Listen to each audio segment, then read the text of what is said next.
चलो तो new chapter हम चालू कर रहे हैं, रिफ्रैक्शन ऑफ लाइट। ठीक है, तो 6th यूनिट है आपका साइंस 1 का, रिफ्रैक्शन ऑफ लाइट। तो देखो लास्ट ईयर हमने लाइट चैप्टर पढ़ा, उसमें क्या था, रिफ्लेक्शन ऑफ लाइट पढ़ा हमने 9th में, याद आ रहा है कुछ? तो देखो पहले can you recall what is mean by reflection of light. Reflection क्या होता है? रिफ्लेक्शन का मतलब क्या होगा? अब लाइट का अगर रिफ्लेक्शन हम बोलेंगे तो रिफ्लेक्शन का मतलब क्या होता है कि जब लाइट की रे किसी ऑब्जेक्ट के ऊपर फॉल होती है, इंसिडेंट होती है, तो क्या होगी, रिटर्न बैक होती है, उसको बोलेंगे हम रिफ्लेक्शन। जिस तरह से कि आप वॉल के ऊपर बॉल फेंको, बॉल खेलने का जो, ठीक है, बॉल खेलते हो, अगर वॉल के ऊपर हम फेंकेंगे तो क्या होगा, वॉल को टच होके रिटर्न आएगा, बाउंस बैक होगा।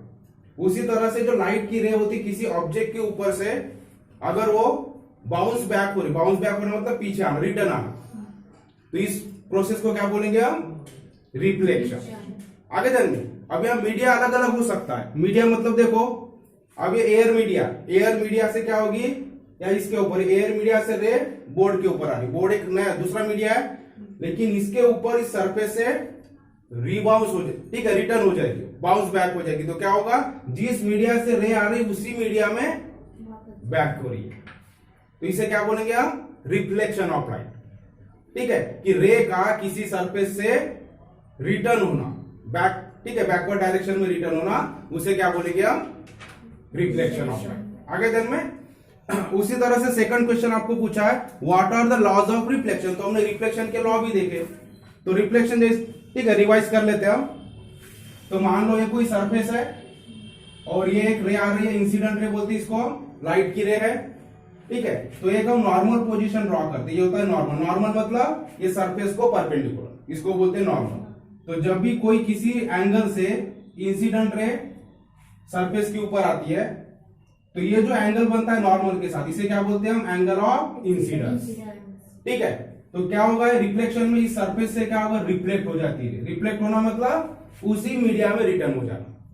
ये एयर मीडिया पूरा, और ये मान लो कोई सॉलिड है, ठीक है, तो सॉलिड के सरफेस के ऊपर जब रे आ रही है तो उसी मीडिया में अब रिटर्न हो रही है, बैक, बाउंस बैक हो रही है।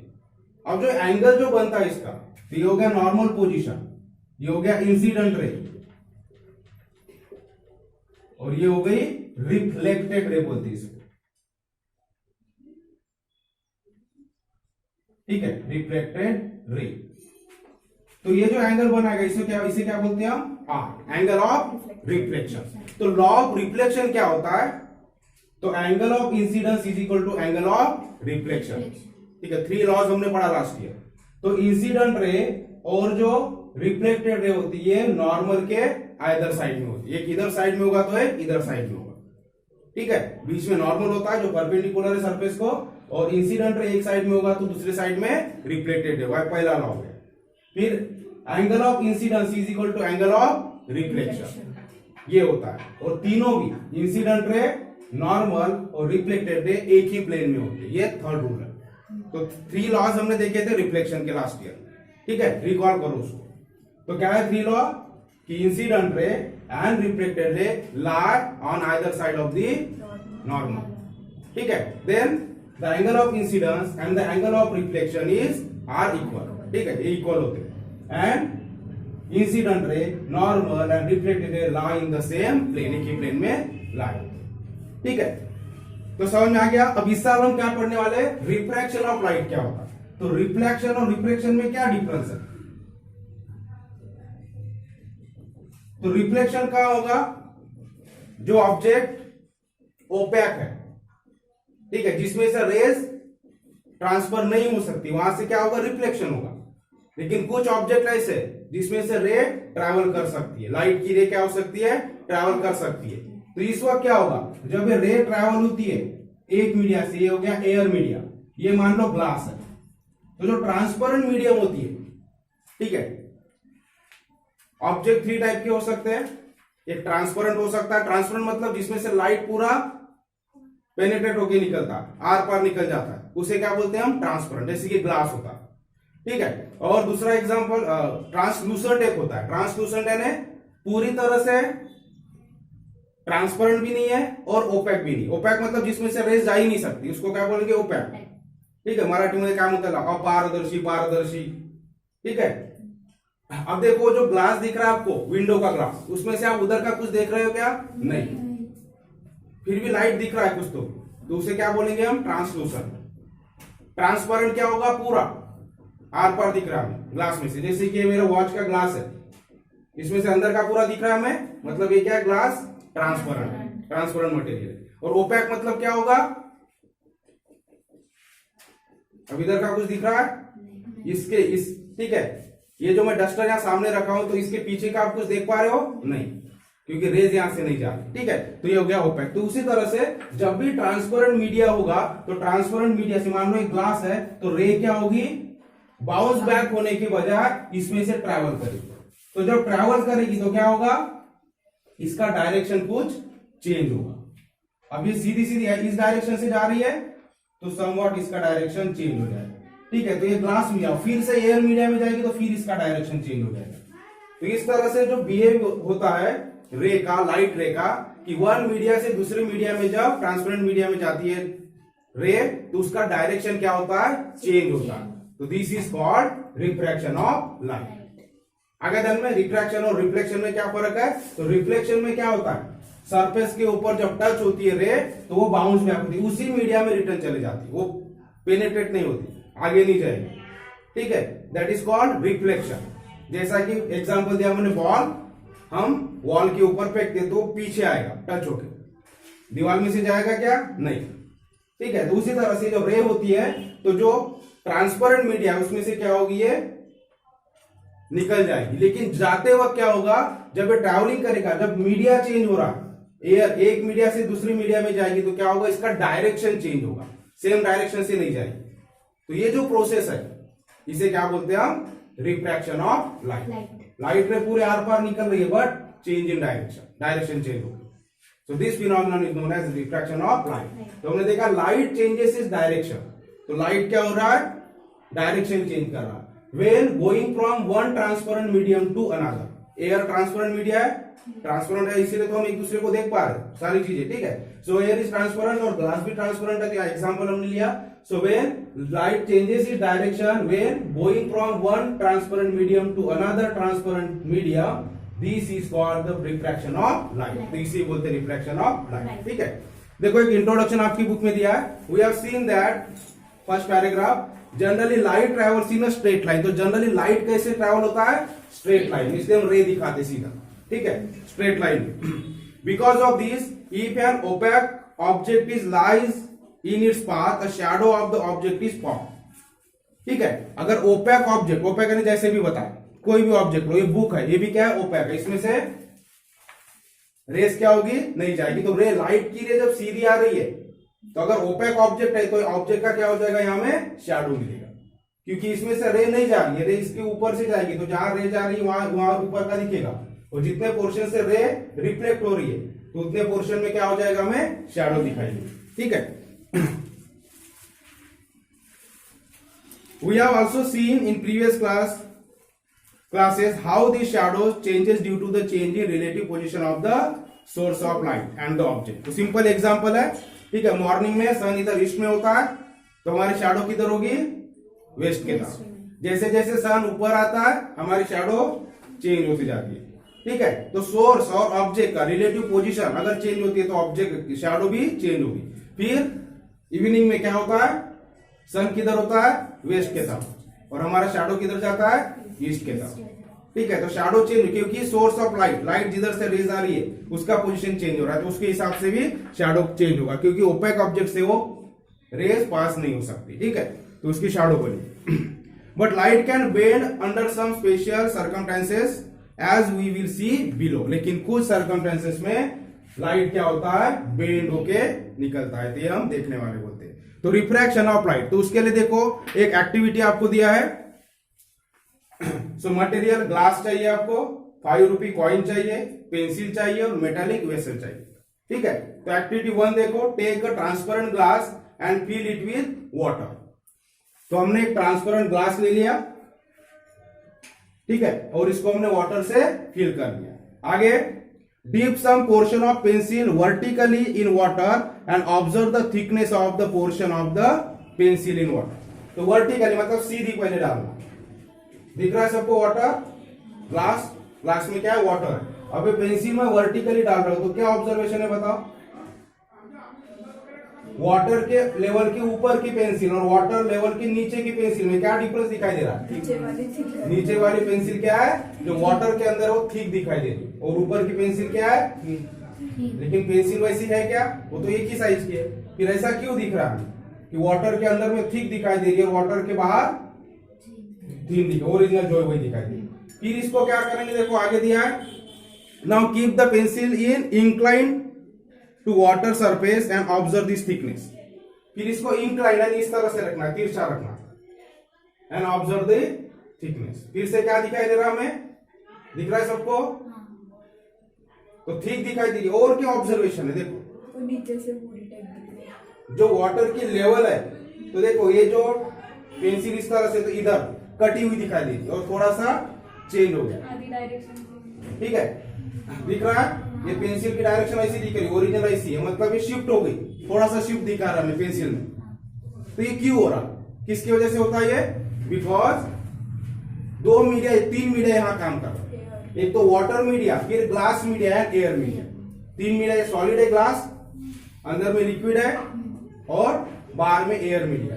तो यहां से जो रे निकल रही है पहले वाटर में से ट्रैवल होगी, वाटर में से किस में आएगी रेस, ग्लास में, और ग्लास से मतलब ये जो मटेरियल है ग्लास उसमें से, और उसमें से फिर एयर मीडिया में आएगी। तो जब भी मीडिया चेंज होता है तो इसकी डायरेक्शन क्या होती है, चेंज होती है, और because of this change in direction हमें ये सब डिफरेंस दिखाई देता है। आगे दिन में उसी तरह से आपको और एक एक्सपेरिमेंट वहां दिया है, activity 2, keep a 5 rupee coin in a metallic vessel. ठीक है, तो एक मेटालिक वेसल आपको लेना है, उसमें 5 रुपीज कॉइन रखना। Slowly go away from the vessel, तो आप वेसल से अवे जाओगे तो धीरे धीरे क्या होगा, वो दिखाई नहीं देगा आपको कॉइन उसके, ठीक है, सरफेस की वजह से होगा। Stop at the place when the coin disappear. ठीक है, एक बाउल लो या कोई, ठीक है, पॉट लो, मेटालिक पॉट, उसमें 5 रुपी की कॉइन रखो और उससे दूर जाओ, तो धीरे धीरे क्या होगा, वो कॉइन दिखाई नहीं देगा। फिर उसमें थोड़ा वाटर डालो, ठीक है, keep looking in the direction of the coin, तो कॉइन की डायरेक्शन को देखते जाओ, दूर दूर जाओ उससे। Ask a friend to slowly fill water in the vessel, you will be able to see the coin once the level of water reaches a certain height. Why does it happen? ठीक है, मान लो एक जगह हमने pot में coin रख दिया, अब यहां से उसको देख रहे तो दिख रहे, हम दूर दूर जाएंगे जब तक वो डिसअपियर नहीं हो जाता, उसको देखते जाना, और जिस पॉइंट पे कॉइन नहीं दिख रहा है वहां रुक जाओ और अपने फ्रेंड को बोलो कि उसमें वाटर डालो। अब इस लेवल से आप देख रहे तो नहीं दिख रहा है, लेकिन उसमें वाटर डालेंगे तो हमें कॉइन दिखाई देगा, कुछ सर्टेन वाटर डालने के बाद, ठीक है, कुछ हाइट तक उसमें वाटर। समझ में आया एक्सपेरिमेंट। अब ये क्यों हो रहा, तो ये both, in both the cases the portion of the pencil inside water appears to be thicker. हम पेंसिल का जो दो एग्जांपल लिए, कौन से, एक वर्टिकली डाला हमने, दूसरा इंक्लाइन डाला, तो दोनों भी केसेस में क्या बोल रहा है, the portion of the pencil inside water appears to be thicker than the portion above water. तो जो अंदर का पोर्शन था वाटर के अंदर पेंसिल का, वो थिकर था कंपेयर टू ओरिजिनल जो पेंसिल है, ठीक है, या above the water. In the second case, the pencil appears to be broken near the surface of water. Why does it happen? तो हमने देखा सेकंड केस में जब इंक्लाइन हमने रखा था पेंसिल, तो हमें क्या दिख रही है, ब्रोकन, जो सरफेस ऑफ वाटर है वहां में टूटी हुई दिख रही है, लेकिन ओरिजिनली टूटी है क्या है, नहीं है, ब्रोकन है क्या, नहीं है, ठीक है। तो ये क्यों होता है, तो दिस इज बिकॉज ऑफ ये बोथ द वो एक्टिविटीज, दोनों एक्टिविटी क्या बोल रही है, the observe effects are created due to the change in direction of light while going out of water. तो जब वाटर से लाइट, दोनों बीच में, ठीक है, पेंसिल को रखे तो पेंसिल से निकलने वाली रेस वाटर से होते हुए, ग्लास से होते हुए एयर में आए, उसी तरह से हमने वो वेसल में जो रखा था, ठीक है, मेटालिक वेसल में कॉइन रखा है, फिर उसमें वाटर डाले हमने, तो फिर से कॉइन से निकलने वाली रेस, ठीक है, वाटर से ट्रैवल करते हुए एयर में आ रही है, हमारे आंखों तक आ रही है, तो डायरेक्शन चेंज हो गया। डायरेक्शन की वजह से क्या होता है, ये इफेक्ट हमें देखने को मिलता है। तो क्या है ये चेंज इन डायरेक्शन, यही क्या है, this is called refraction of light. अब देखो एक बेसिक चीज हमको ध्यान में रखना, कोई भी चीज हमें कब दिखती है, लास्ट ईयर सब पढ़ चुके, सारे एग्जाम्पल में लिख चुका आपके, कोई भी चीज हमें दिखाई क्यों देती है, लाइट की वजह से, ठीक है, नाइट में जब पूरा अंधेरा होता है, पूरा डार्क होता है, या आप रूम पूरा बंद कर लो, लाइट्स बंद कर लो, तो आपको कुछ दिखाई देगा? और लाइट ऑन करो तो दिखता है, और लाइट बंद करो तो नहीं दिखता। क्यों? या रात के अंदर में कुछ दिखाई नहीं देता और दिन में हम सब कुछ देख रहे हैं। क्यों होता है? हमें कोई भी चीज तभी दिखती है, मैं आपको दिख रहा हूं, आप मुझे दिख रहे हैं, क्यों दिख रहे हैं? क्यों हो रहा है कि जो भी ऑब्जेक्ट हमें दिख रहा है वहां से रेज हमारे आंखों तक आ रही है, इसलिए हमें दिखाई दे रहा है। मुझे बताओ मेरे पीछे क्या आपको दिख रहा है? क्यों नहीं दिख रहा? क्योंकि यहां से निकलने वाली रेज आप तक नहीं पहुंच पा रही होंगी, यहां बाउंस बैक हो रही है। ये जो मेरा जितना पीछे का पोर्शन है आपको नहीं दिखेगा। क्यों नहीं दिख रहा है? क्योंकि यहां से निकलने वाली रेज कहां टकरा रही है? मेरे बैक इधर सरफेस को, और इधर ये क्योंकि मैं ट्रांसपेरेंट नहीं हूं, ओपेक हूं, उसकी वजह से क्या होगा? ये रिफ्लेक्ट हो रहा, तो यहाँ की रेज आपके आंखों तक आ ही नहीं रही, इसलिए ये ऑब्जेक्ट पीछे का नहीं दिखाई दे रहा। समझ में आ गया? और एग्जांपल लेते सिंपल सा, ये क्या है? क्या है ये? सबको दिखाई दे रहा है? अभी दिखाई दे रहा है पेन? क्यों? Book opaque. क्योंकि ये अभी क्यों दिखाई दे रहा है आपको पेन? क्योंकि पेन से निकलने वाली रेस, अब पेन से रेस क्यों निकल रही? क्योंकि सन की रेज इसके ऊपर, लाइट की रेज इसके ऊपर आ रही है और रिफ्लेक्ट होकर आपके आंखों तक पहुंच रही है। तो जो ऑब्जेक्ट की रेज हमारे आंखों तक पहुंचेगी वही ऑब्जेक्ट हमें दिखेगा। अब अगर मैं यहाँ बुक लगा देता हूं तो क्या होगा? ठीक है, सन की रेज तो इधर से आ रही है इसके ऊपर, लेकिन यहां से जो रिफ्लेक्ट हो रही रेज, ये किसने रोक लिया? बुक ने रोक लिया। रोक लिया मतलब बुक की वजह से रिफ्लेक्ट हो गई, मतलब आगे नहीं बढ़ी है, तो इसकी रेज आपके आंखों तक नहीं आ रही, इसलिए आपको पेन नहीं दिखाई दे। तो समझ में आ गया? तो उसी तरह से ये जो पेंसिल का हमने एग्जांपल लिया, कॉइन का एग्जांपल लिया, तो कॉइन में से वो लाइट रेज निकल रही, रिफ्लेक्टेड रेज, ठीक है, जो कि हमारे आंखों तक आ रही, लेकिन मीडिया चेंज हो रहा है, वाटर से, ग्लास से होकर एयर मीडिया में आ रहा है, जिसके वजह से डायरेक्शन चेंज हो रही है और हमें वो ब्रोकन दिखाई दे रहा है या उसका साइज ठीक दिखाई दे रहा है। ठीक है, this is known as refraction of light. अब देखो और एक एक्टिविटी हमें करना है, एक्टिविटी 3।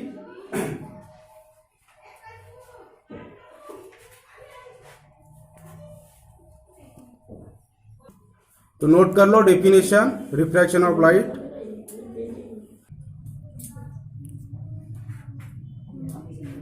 अब देखो refraction of light through glass slab हम समझने के लिए एक्सपेरिमेंट करेंगे, एक्टिविटी करेंगे। ठीक है, तो आपको इसी एक्टिविटी को मैंने क्वेश्चन के फॉर्म में दिया है, explain the refraction of light passing through a glass slab.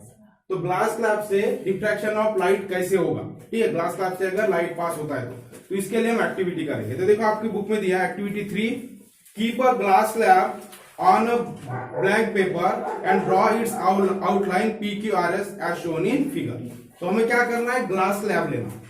Glass slab सबको मालूम है? ठीक है, तो इस तरह से ग्लास का एक क्यूबॉइड होता है जिसको हम क्या बोलेंगे? Glass slab. ठीक है, तो एक व्हाइट पेपर लेना हमको और व्हाइट पेपर के वो इस तरह से ग्लास स्लैब को रख लेना। अब इसकी जो ये सरफेस टच है, आउटलाइन है, इसको हम क्या करेंगे? पेंसिल से आउटलाइन बना लेंगे। तो उसको नाम क्या देंगे? PQRS। ये हो गई ग्लास स्लैब की आउटलाइन। ठीक है, ये पेपर है हमारा और पेपर के ऊपर हमने ग्लास स्लैब रख दिया इस तरह से, और इसकी जो आउटलाइन है, नीचे जो सरफेस को टच है, उसको हम ड्रॉ कर लेंगे। ठीक है, आगे क्या है देखो, अब हमें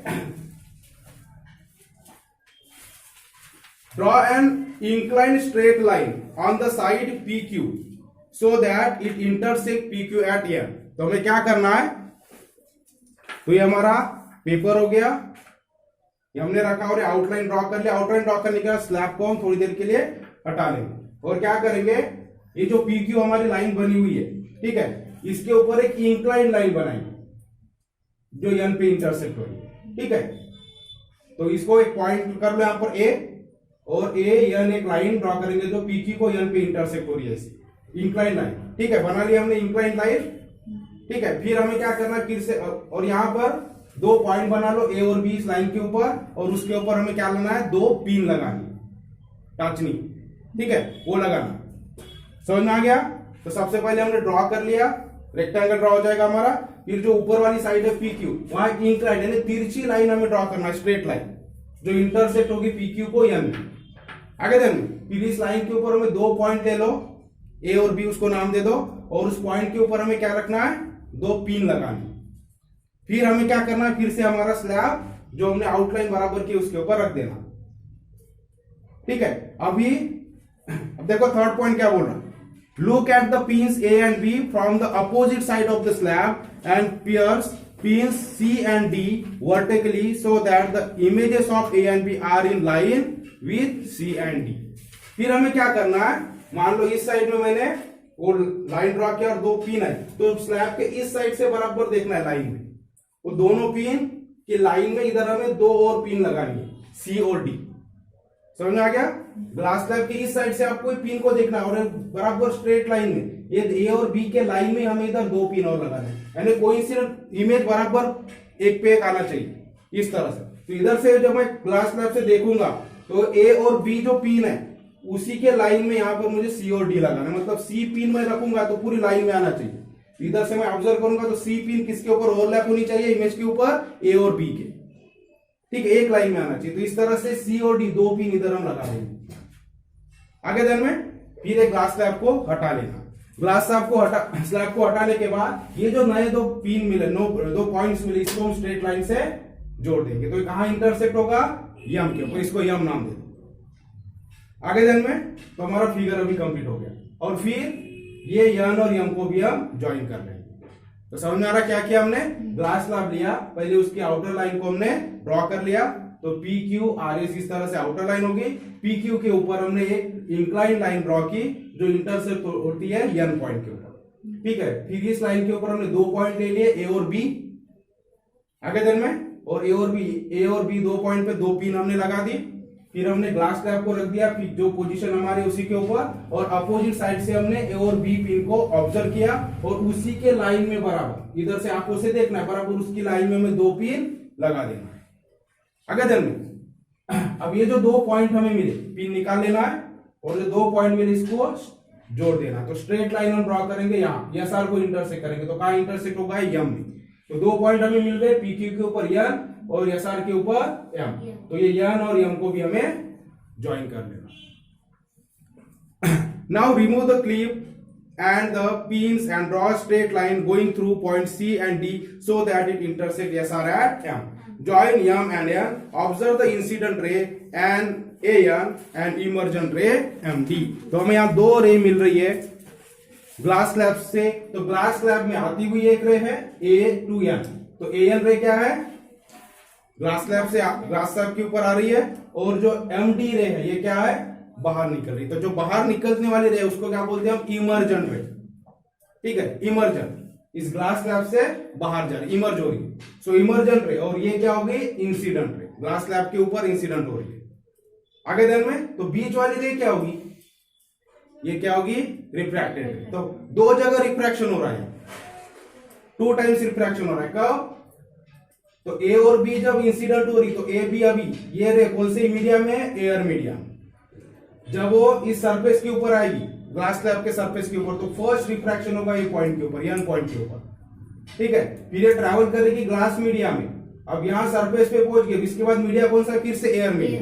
तो एयर से ग्लास में और ग्लास से फिर एयर मीडिया में आएगी, तो फिर से एक बार रिफ्रैक्शन होगा, तो दूसरा रिफ्रैक्शन होगा। तो ये जो इमर्जेंट रे है एमडी, तो यहां दूसरा रिफ्रैक्शन हो गया। तो देखो हमने इसी को पॉइंट लिखा है, let P Q R S. तो ये एक्सप्लेन कर रहे हैं हम, हमारा जो क्वेश्चन था, explain the refraction of light passing through a glass slab. Explain हो गया हमारा कि किस तरह से हमें रेज मिली। तो एक रे ए बी इंसिडेंट हो गई और ये सी डी इधर इमर्ज हो गई, इस तरह से हमें फाइनल रिजल्ट मिला, ठीक है। अब इसको एक्सप्लेन करेंगे। So let P Q R S be the outline of glass slab. तो ग्लास स्लैब की आउटलाइन है पी क्यू आर एस। रे एन इज इंसिडेंट रे, तो एन क्या हो गई, इंसिडेंट रे हो गई। रे एनएम बी द रिफ्रैक्टेड रे, यानी हम पहला रिफ्रैक्शन हो गया तो रिफ्रैक्टेड रे हो गई, और ग्लास स्लैब से जो बाहर निकल रही है रे एमडी इज इमर्जेंट रे। समझ में आ गया, 3 रेज है यहां पर, 1, 2 and 3। The first refraction occurs when light ray enters the glass from air at N on side P Q. तो साइड पी क्यू के ऊपर जब रे इंसिडेंट हो रही है एयर मीडिया, तो यहां सबसे पहले क्या हो रहा है, फर्स्ट रिफ्रैक्शन हो रहा है। So, हमने लिखा the first refraction occurs when light ray enters the glass from air. Air से ग्लास में एंटर हो रही है, किस पॉइंट के ऊपर, यन पॉइंट के ऊपर। The second refraction occurs when light enters air through glass at point M on the side S. तो साइड एसआर के ऊपर सेकंड रिफ्रैक्शन होगा कब? Incident ray from glass to air जा रही है, ठीक है। तो इसलिए हमने लिखा the second refraction occurs when light enters air में एंटर हो रहा है। और यहां कहां एंटर हो रहा था? ग्लास में एंटर हो रहा है पहले, अब यहां से एयर में एंटर हो रहा है through glass at point M on the side SR. For the first refraction, the angle of incidence is R. तो स्मॉल आई से हमने रिप्रेजेंट किया, ये क्या? Angle of incidence. तो नॉर्मल पोजीशन ये हो गई। तो नॉर्मल के साथ जो एंगल बनाता है रे, उसको क्या बोलते हैं? एंगल ऑफ इंसिडेंट रे का। तो उसको आई से रिप्रेजेंट करेंगे। while for the second it is I1, और जो सेकंड रिफ्रैक्शन होगा उसके लिए I1 हमने, ठीक है।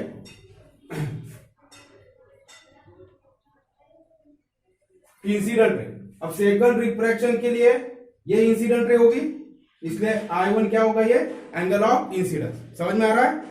I is the angle of incidence for रे AM, ये इंसिडेंट रे होगी। तो यहां रिफ्रैक्शन हो रहा है, अब ये सरफेस पे रिफ्रैक्शन हो रहा है, एयर में जा रही है रे, तो ये होगी क्या होगी? Ray incident ray. तो ये जो नॉर्मल के साथ एंगल बनेगा इसको हम I1 नाम दे देंगे। The angle of refraction at N is R। तो N के ऊपर जो अब रिफ्रैक्शन, तो नॉर्मल के साथ जो रिफ्रैक्टेड रे जो एंगल बनाती है उसे क्या बोलते हैं? Angle of refraction. जैसे लास्ट ईयर पढ़ा angle of incidence, angle of reflection, तो यहां क्या होगा? एंगल ऑफ रिफ्रैक्शन, ठीक है। रिफ्लेक्शन की जगह रिफ्रैक्शन यूज करना। और उसी तरह से यहां E हो जाएगा angle of refraction, second refraction के ऊपर, ठीक है। Here I1 is equal to R। अब यहां देखो ये जो I1 होगा angle of incidence second refraction के ऊपर इज इक्वल टू क्या होगा? Angle of refraction first refraction का इक्वल होगा।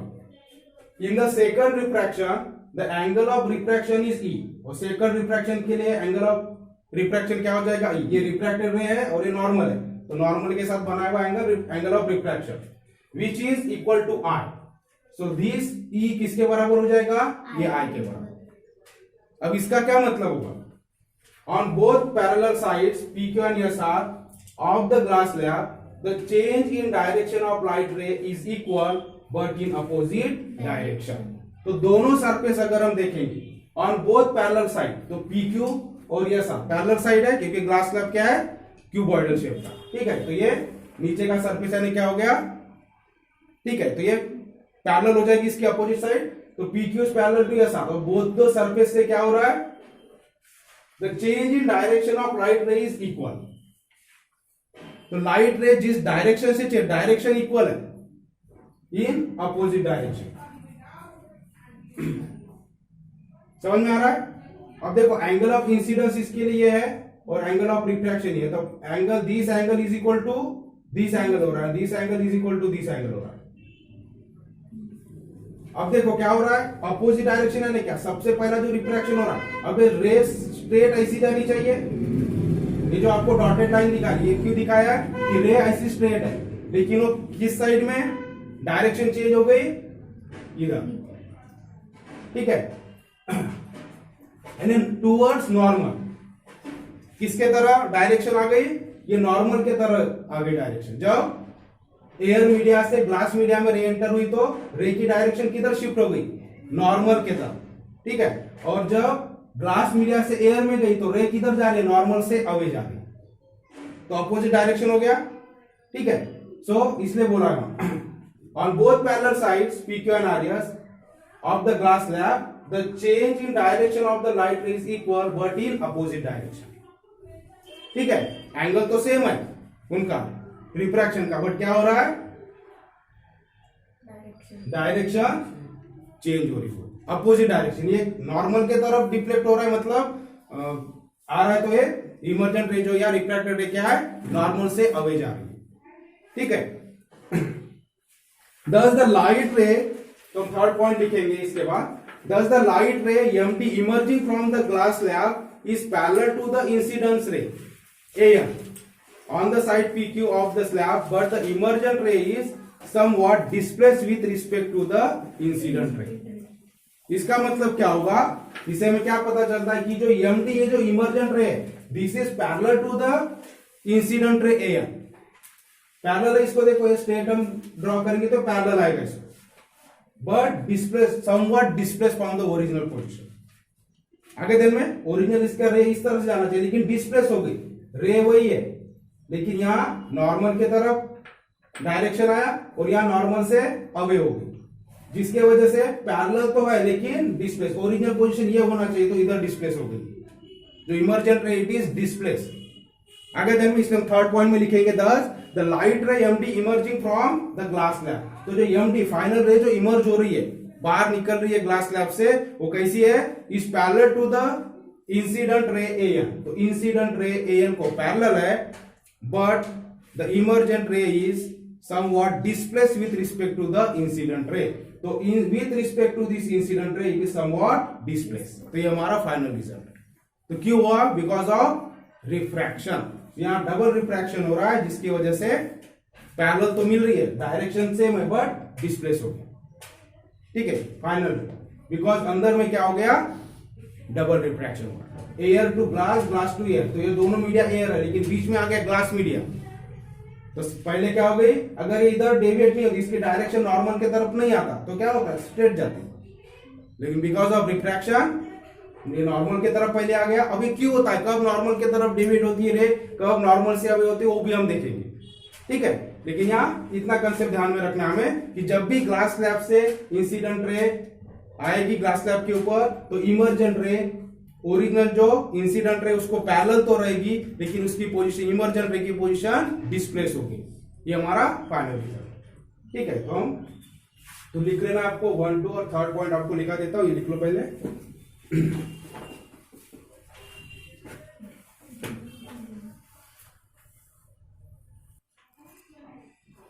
ठीक है, इस तरह से आपको एक थर्ड पॉइंट लिख लेना है और ये डायग्राम भी ड्रॉ करें। तो डायग्राम आप पहले भी ड्रॉ कर सकते हो, आंसर लिखते हो, उसके बाद में तीनों पॉइंट लिखो, या फिर पॉइंट लिखने के बाद आप डायग्राम ड्रॉ कर सकते हो। क्लियर है डायग्राम सबको? ठीक है, सिंपल है।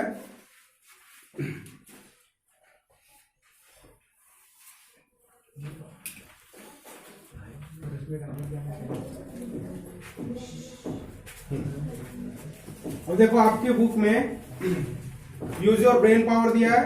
ठीक है, जो हमने ग्लास लैब का भी एक्सपेरिमेंट देखा, एक्टिविटी देखा, उसके नीचे देखो यूज योर ब्रेन पावर।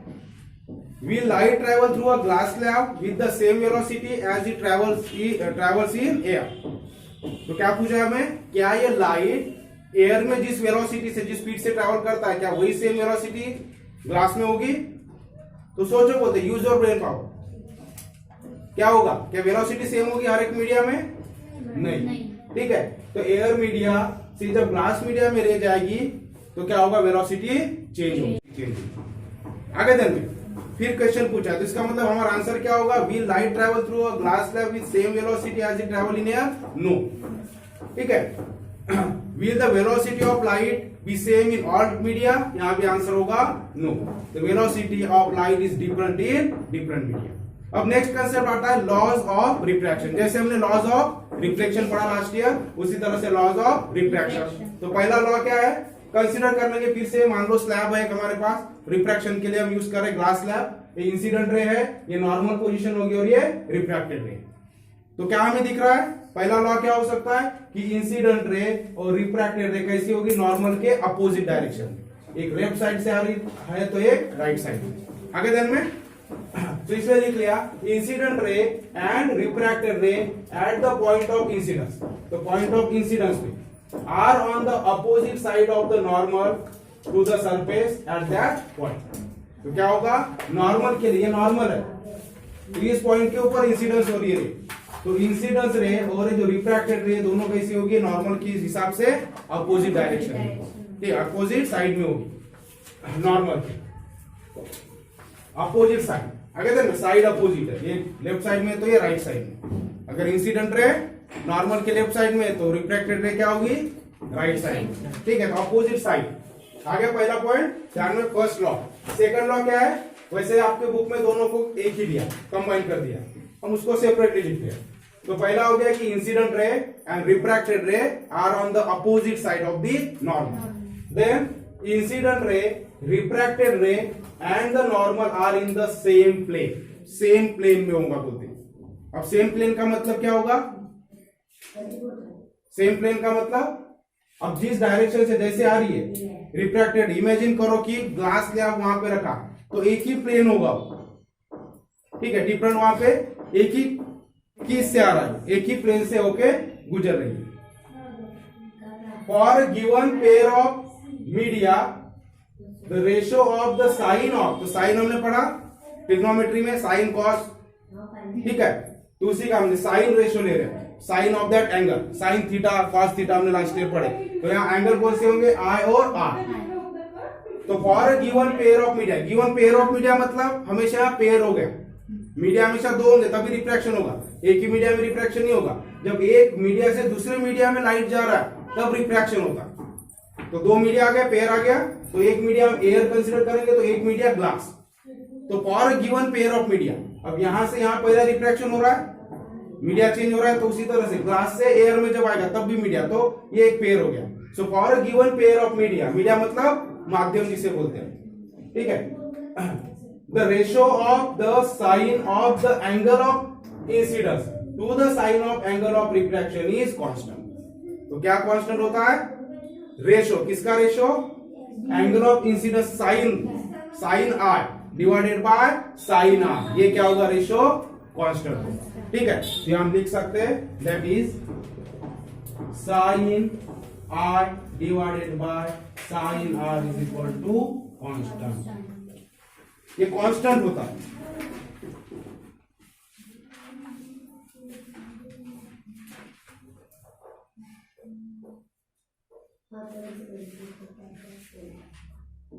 ठीक है, एंगल ऑफ इंसिडेंस का sine, sine of angle incidence to the sine of angle of refraction. तो एंगल ऑफ इंसिडेंस को हम आर बोलते हैं, एंगल ऑफ रिफ्रैक्शन को आर से अगर डिनोट करते हैं तो ये दोनों का साइन रेशियो, साइन का ratio, sine I by sine R, ये क्या होता है, कांस्टेंट होता है, ये थर्ड लॉ। इस तरह से आपको लिख लेना है लॉज ऑफ रिफ्रैक्शन, ये डायग्राम के साथ। कल हम पढ़ेंगे इसी के ऊपर से, इसी फार्मूले के ऊपर से हम रिफ्रैक्टिव इंडेक्स क्या होता है वो हम पढ़ेंगे, ठीक है। तो यहां तक नोट कर लो भी।